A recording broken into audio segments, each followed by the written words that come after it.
it almost it's almost disheartening, because you just see how the population is being herded like cattle in a specific direction. And that herding is all mental attention. It's not like you're literally being corralled. It's like there's so much importance in collective attention and collective focus of where people put. And it's like it's not where we physically are. It's like what makes us human apart from animals. It's our consciousness, it's our awareness. And so if other people can harness that and focus that on specific things and move it around, that's extremely dangerous. And I think that those of us that are aware of what's going on shouldn't tolerate that anymore. Like Well, yep. Go well, ahead. it brings us back around to the core difficulty of, you're talking about how at one point we had a more cohesive media system that Mhm. was focused on one particular event. Well, even back then there were plenty of things going on that didn't get reported that were probably newsworthy. Um, but okay, let's move on past that. It's now we're dealing with now. So like we need both, right? That's the issue is we need to be able to focus on a thing, but there's also so many things that are worthy of focus. And, if we have a system that just tells us to focus on one thing, like we're unhappy with how it does it right now, the hopeful solution to that is citizen journalism and whatnot, other perspectives coming in and adjusting that and saying, oh, actually, this is something you should pay attention to. Okay, that's good, but then that also opens up the door to now there's millions of citizen journalists all doing, and then more than just citizen journalism, there's TikTok and whatever else. So as you enable the as you turn on the ability to counteract the main machine, you also get the abundance of peripheral actors who conflict with each other and compete and so then you go to all fuzzy chaos. And so how do if you want the ability to speak truth to power to counter the narrative, then you need an open field where you can come in and counter the narrative. But now we're dealing with a situation where we have the ability to counter the narrative, but there's so many different counter narratives and counter narratives that nobody's unified. So there's not really a solution to that because if you get rid of the ability to counter the narrative, then you just have the narrative. If you get rid of the narrative, then you have no cohesion and things just wash by.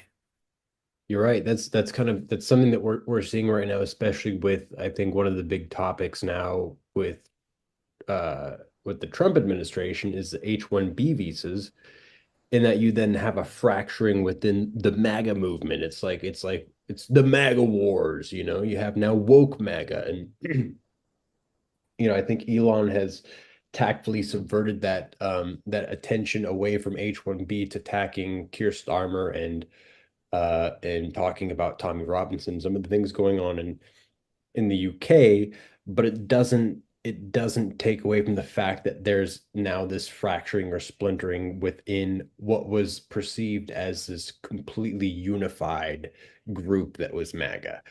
Right. And so now, and so is that a good thing and a bad or a bad thing? And is there a middle ground?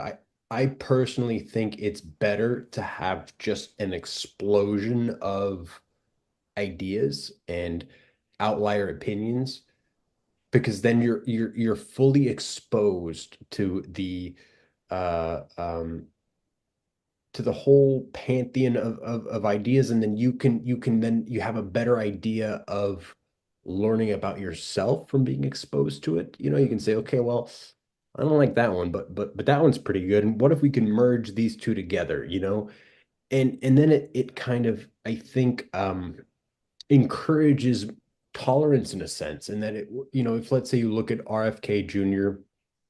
and Donald Trump, it's like, okay, well, RFK Jr. says, I don't have the backing right now or the momentum to become president, but if I still want my ideas and agendas pass, my best bet is to get on the MAGA train.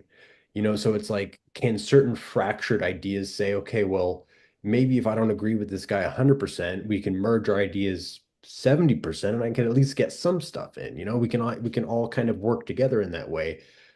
I think that this concept or this kind of explosion of ideas via the internet and kind of this it takes a little bit to balance it out now. But I think that the best way forward is not to cut people's access to new ideas.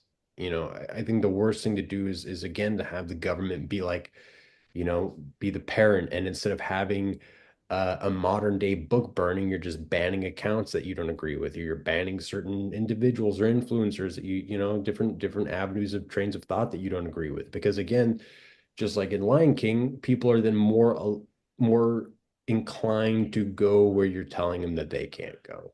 I think that And that's kind of a problem, and I think that's a situation that we're getting into now. Is we're through the information age, the quote unquote veil is being lifted, and all of these people that we once felt like we could look up to and trust, and like police officers are just watching people burn instead of doing the right thing. And we're seeing this kind of stuff and we're like, wait a minute. Okay, this is injustice. What do we do about it? And I think that I think, and I use that word they lightly, but again, going back to the safe space analogy, it's like they are almost making the population intolerant of other ideas and only buying into a specific narrative. And then they get quote unquote triggered when they hear about something, and then now they need a little pat on the back like a child, like, oh, it's okay. I know that you were exposed to a different point of view. How do you feel about that? Are you okay? And it's just complete bananas world. And so it takes it shouldn't take a thick skin to hear a different point of view. And I think that that's crazy to say, but we're at a point now where it's like, you got to pick yourself up by the bootstraps. And if somebody says something that is that is different, you might not necessarily tolerate that opinion in your life, but you have to at least tolerate that person's ability to speak their mind. And I think that you're seeing that now in regards to Facebook. I think that Mark Zuckerberg, who's still probably a robot, I still think he's a robot. Uh, he came on Joe Rogan and he said that, we're not going to do the fact checks anymore. We're going to go into a community note style, kind of like X, which opens it up to the people. It's a community note as opposed to a designated fact checker that is just going to parrot whatever it is, the establishment wants. And then I think Biden came out and was like, "Oh, that's really bad. We don't want to do that. That's awful," or we're upset that Facebook is doing that. Or the other one is I brought up earlier. Elon Musk is going after Keir Starmer, the Prime Minister of England, the UK, in regards to their pedophilia and sex trafficking rings. And he's bringing that up, and that's clear. I mean, that's there. I mean, 2 + 2 = 4. It's right there. It's staring you in the face. And these guys, instead of saying, wow, yeah, I mean, the sky's blue, there are a lot of pedophiles, there's sex trafficking rings going on here. Instead of saying that, they're like, we're gonna go after you because you're saying things that we don't like. And it's like, well, wait a minute. So you're not condemning the stuff that's incredibly apparent. And so that kind of, I guess, lifting of the veil and this just outpouring of information is really showing that the emperor doesn't have any clothes. And again, we're getting to that point to where it's like, as a society, we're seeing just the amount of corruption and injustice that is going on in society, or at least in the establishment. And now something's happening